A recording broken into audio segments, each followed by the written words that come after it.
Hello YouTube, Dave here again. Today's video I'm just going to be looking at the brand new Tomb of Annihilation DM screen from Gale Force 9. So this just released a day prior to me picking this up, and really looking forward to this actually. I'm currently running Tomb of Annihilation at D&D Adventurers League, and hopefully this screen will be really useful for that.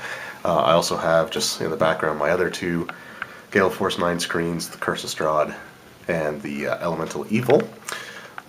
Just shown there in the background, but let's get right to this one and see what we have here. Well,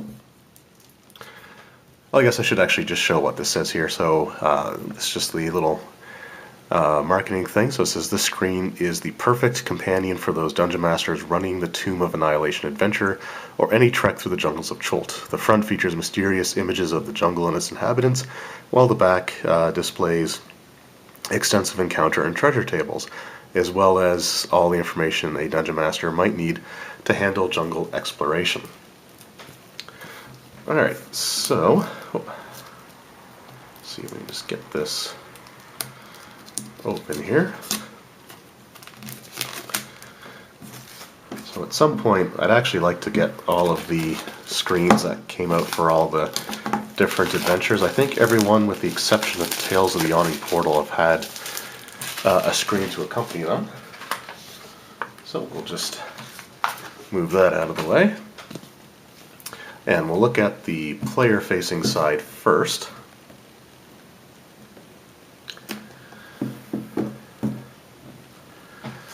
Alright, just lay that down.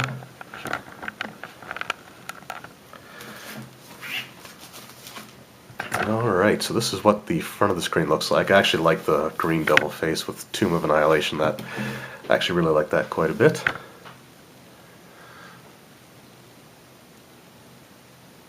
And then just a few other scenes. I believe this is the image that they use on the cover of the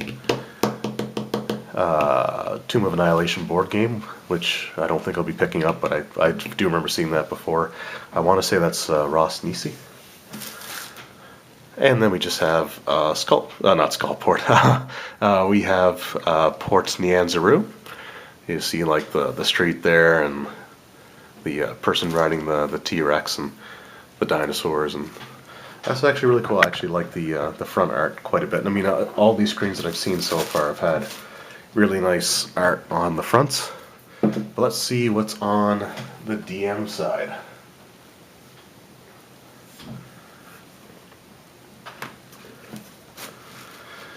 All right.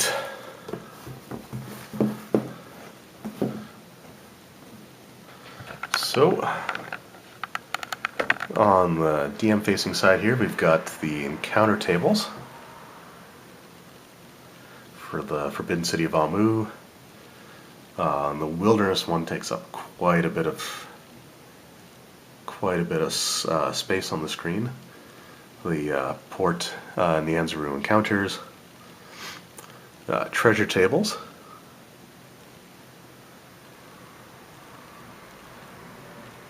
Treasure drops, and I believe these are just taken directly from the book itself. And then we've got the traveling times.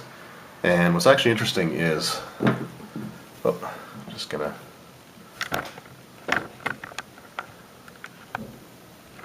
see if I can zoom in a little bit here. So this section here, all this information is what's on this panel is stuff that I had actually written down and typed out as notes for when I ran my first session actually. So I had the travel pace, fast, slow, and normal, tracking the miles. I had the navigation information with the DCs and the information on starting, like doing the checks, so success and failure. I also did the dehydration. I had written all that stuff down, and I also had written down the weather information. So like the temperatures I had written down. I had now I didn't have the chart for it in terms of like having it be warmer or colder, but I did have like what the typical temperatures were. I didn't have the wind, but I did have the precipitation. And I actually had changed the numbers around a little bit, but I think I'll stick with what they have there now. And I also had the information on the tropical storm. So some of this is stuff that I actually had already typed out. So this is kind of useful. It frees up, you know, as far as the notes go. I can kind of get rid of that page now, which is really cool. I like that a lot. You know, this is a pretty decent screen overall. I think I would have liked to have still seen something where they had the map and you know, with some of the locations put on there, like the heart of Uptao and some of the other locations that, you know, may play a major role in the adventure. So I would have liked to have had that on there.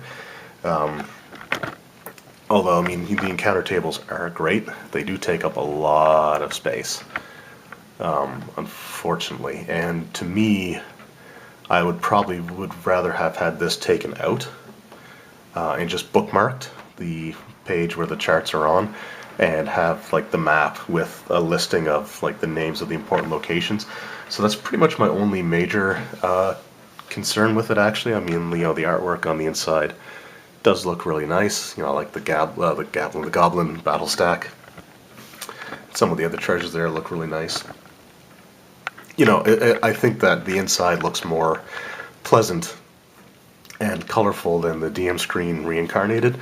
But again, the map I think would have been a major thing. I mean, I know that there's the one that you can fold out and have on the table, but it would be nice to have had the DM's map available. Like I said, take up this this section here with it. Maybe move that over, or move a couple things over so it could be like the two center panels, or do something with it. I would have really liked that that map with the locations, but otherwise, I mean, you know, having the encounter charts out there is still, you know, really useful. And you know, I guess it's great without having to open the book. If you just need to roll an encounter, then you can certainly do so. So that's still not too bad. You know, I like the Amu encounter chart over there as well.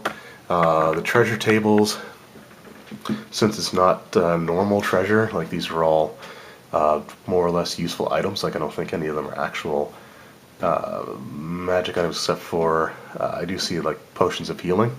So that's decent to have, something that you can consult quickly. The treasure drops is also pretty good as well, I guess. I don't mind that on there. The traveling and Cholt section, though, that is probably going to get the most use from me. This is the part that I like the most, and this was actually a part that I had even written up myself beforehand, so I really like this section of it. I mean, otherwise it is a good screen. Like, I don't, you know, dislike it.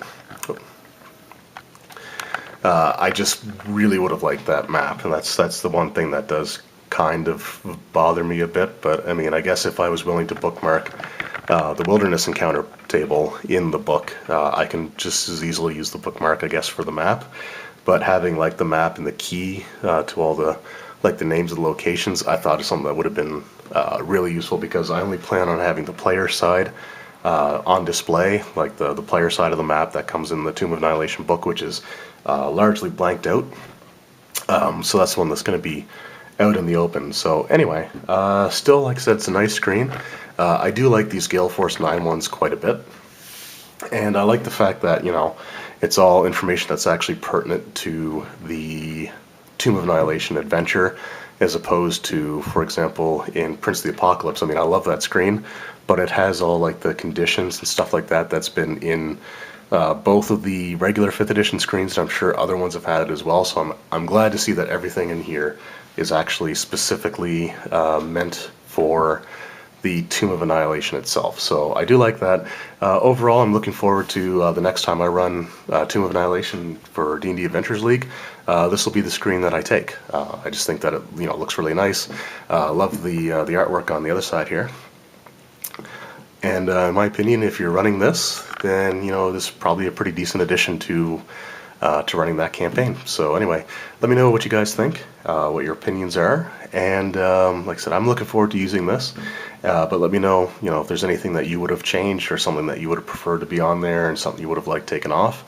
And yeah, I look forward to reading those comments below. So thank you guys very much for watching. I hope you enjoyed, and we'll see you next time. Funding for this channel is provided by the awesome support of my patrons on my Patreon page, and I'd like to provide a special thanks to Kennedy S. and David L.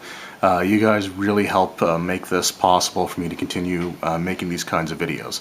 So thank you to everyone who contributes. You guys are all awesome, and special thanks to David L. and Kennedy S. You guys rock.